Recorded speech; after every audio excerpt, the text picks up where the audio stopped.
I've always heard different things, but then what happened with Time versus Life? Because that album obviously got promoted. You guys have been working on it.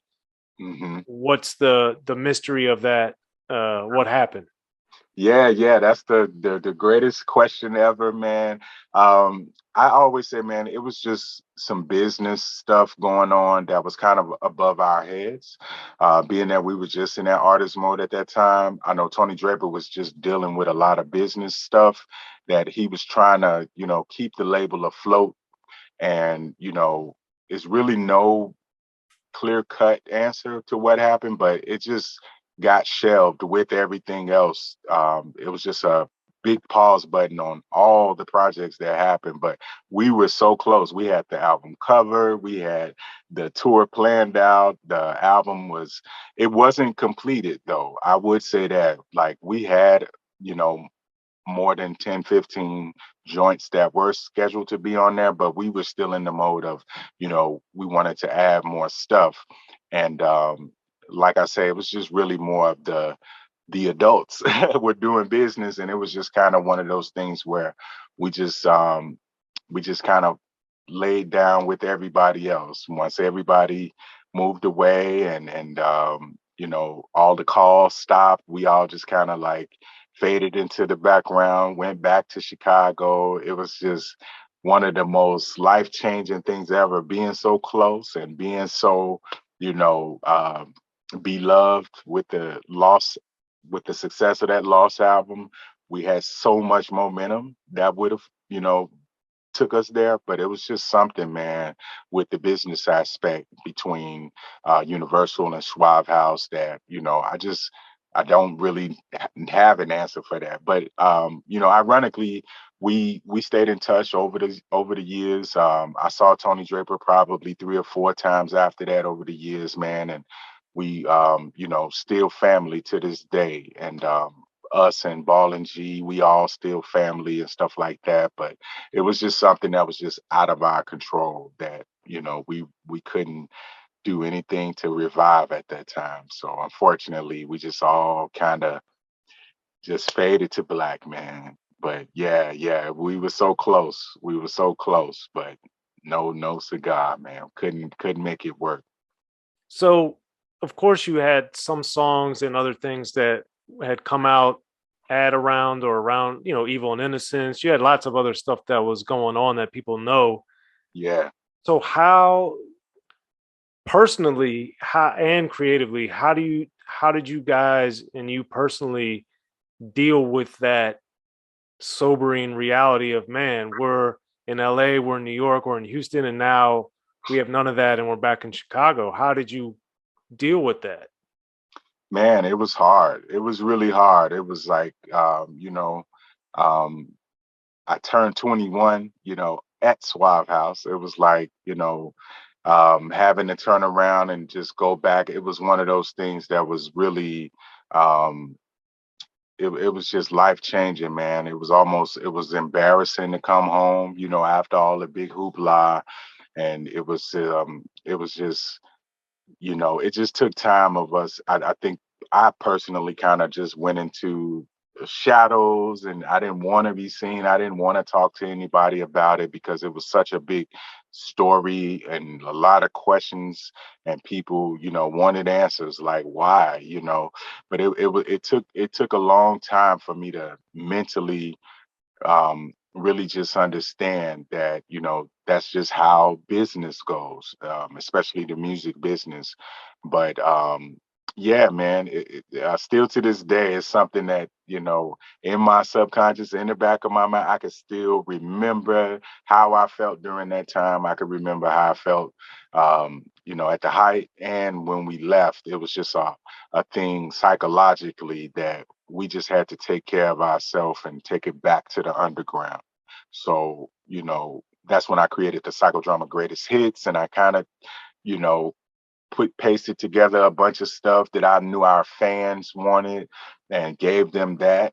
But it was really hard to really bounce back and really stand strong of who we were because we had hit such a height and fell from that height during that young time. But just through maturity and prayer and meditation and time itself, we just managed to just kind of get back on our feet and just get back on the underground, which we were at the top of that list. So that's where we remain to this day, just kind of living in the truth of being, kings and queens of the underground.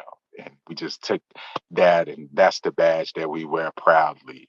And that also plays into us being too much for the industry to handle. It's like, it's all right, we all right over here in the underground. So, but yeah, it was hard. It was hard, man. It was really hard. Yeah. And I knew obviously I'd gotten the greatest hits back in the day, but then I mean, did no other labels even reach out to you guys? Like it was just over and it was just like nothing happened. Like that's Yeah, the thing that I always didn't understand or didn't really know and yeah, didn't really hear much about because I mean, as you know, there was 100 labels back then. Like yeah. nobody, like what was nobody? Literally, nobody reached out to you guys. Yeah, nope, not at all, man. It was Wow. once we left, we actually joined forces with another indie company. So it was just like almost, nobody. Um, had that opportunity for us again. I mean, we dabbled with the idea of possibly going to rap a lot. We dabbled with the idea of, doing something with Def Jam, and it was a few people that had a few, few ideas our way, but we just nothing ever came from it. Just as far as the business aspect of it, and time just came and we just stayed in the underground. But yeah, you're right. No, none of those types of opportunities ever came back our way. Although there was a little rumblings of a few people that were interested. Um, I don't know why, but that opportunity never came to us again to be at that level. Hmm. That level. All Yeah. right. And then, so then years later, I know you guys have been doing stuff in the interim, but what made the deep end something you wanted to step out on the solo side with? Oh man, thank you for bringing that up. The deep end was, that was kind of that's the kid that started rapping, back in '85. It was always my dream to have my radio, my first album, my America's Most Wanted and my The World Is Yours. So the deep end was just really a culmination of all of these ideas that I had over the years, and I just said that, I'm gonna put together this solo album and it'll be really the first release on my label, the Padded Room Recording Company. And it took me a long time to really put that project together because I'm a perfectionist. So I had so many ideas that I wanted to do. And time just kind of had me in Chicago for a while. I was back and forth to Houston. I was in Minneapolis. I was doing a lot of stuff during that time. And I met some brothers up here in Minneapolis. My man King Sandman, it's a different Sandman, and this my boy Tech. They were the two, music guys up here that kind of said, we can help you put this together. So creatively, they opened their studios up and, let me come in and just work on their stuff and sit there for hours and hours on end until I could really, put this album together. And shout out to the Hero Brothers as well, my dude Mike and Dave, Hero. So it started out just as an idea to put together this monumental solo album of all of these great ideas that I had. that was outside of Psychodrama, that was outside of Do or Die and everything. It was just like gonna be my big debut as a solo artist. So it was just something I always wanted to do ever since I was a kid. So it came out, and it was just like the greatest release of, all of this built up anxiety. It was just all of these great ideas. A lot of those ideas, I had those ideas since the Suave House days, like a lot of them. And the Deep End just gave me that platform to just do everything that I ever wanted to do in an album and sequence it the way I wanted to. And it was a great joy, man. And my next one is coming. It's called Further, which is just how far can you go after the deep end? You know what I mean? So this gonna be special too. Well, I'm excited to hear that. And also, Psychodrama, of course, had the Universal session and the PhD 3. So Mhm. you guys have put out a lot of like compilation albums over the years. So I know you have a new album that's coming out. Is that going to be all new material, or is it going to be more like the PhD 3 where it's, older stuff as well? Yeah, no, this one here is all original material, like the PhD and the Universal session. Those were really just more like greatest hits type of projects. I mean, really outside of Universal session, that's an entire story in itself, because that was some of the new material for the official Psychodrama album. Like we always say, we've never dropped an official album, even the Time versus Life that we did a few years ago and stuff like that. But Universal Session was probably the closest thing. We had did these 8 songs with Trackster, and we were going to drop it and so on. But a lot of BS happened, and the leak happened, and it was kind of like, you know what, let's just drop it as a mixtape. But this project that we're working on, this is 100% brand new material, and it's outstanding, man. This is the official Psychodrama album that we've always wanted to do since we became a group. Well, Buck, I'm very much looking forward to hearing that when the time is right. And Yes, we'll hopefully be able to have you come back on it so we can go in detail with that one as well. yes. So, Too. Buck, before we go, is there anything else you wanted to add or I didn't ask you about? Oh man, nothing. Check us out. Our website will be opening soon. Psychodrama, the number 3.com, psychodrama3.com. You'll be able to get all of our original merchandise, t-shirts, hats, water bottles. You'll have all access to exclusive behind the scenes stuff of our creative process. So psychodrama3.com.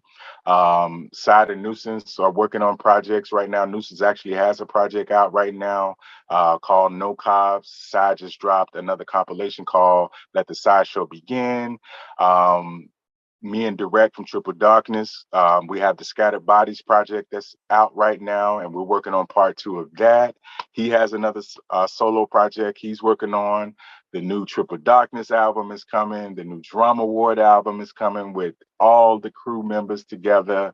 And we working on a bunch of stuff, man. So I just want to say, check for us and keep rocking with us, and don't lose hope in us. And we just want to thank everybody that's been rocking with us for all of these years. And you too, Mr. Baker. It's been a pleasure to get a chance to speak with you as well on this platform.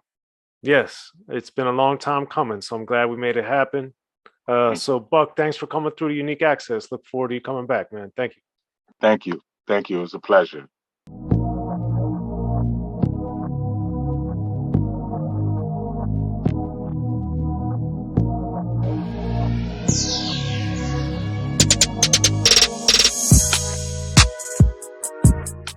In the beginning, hip-hop was ruled by the East Coast. Then the West Coast rose to prominence thanks to gangster rap. Right out of Compton, crazy motherfucker named Ice Cube. Hip-hop changed the world. Gangster rap changed the narrative. I'm representing for the gangsters all across the world. And then changed the world again. Cause I'll come and take your life away. The history of gangster rap features unheard stories, unseen photos and documents, all with exclusive interviews from the founders and players who shaped gangster rap. I think a real gangster rapper has to scare you a little bit. The history of gangster rap, written by veteran rap journalist Soren Baker. In stores now. Yo, what up? This is DJ Quick. Be sure to pick up my homeboy Soren Baker's book, The History of Gangster Rap, if you really want to know what we do.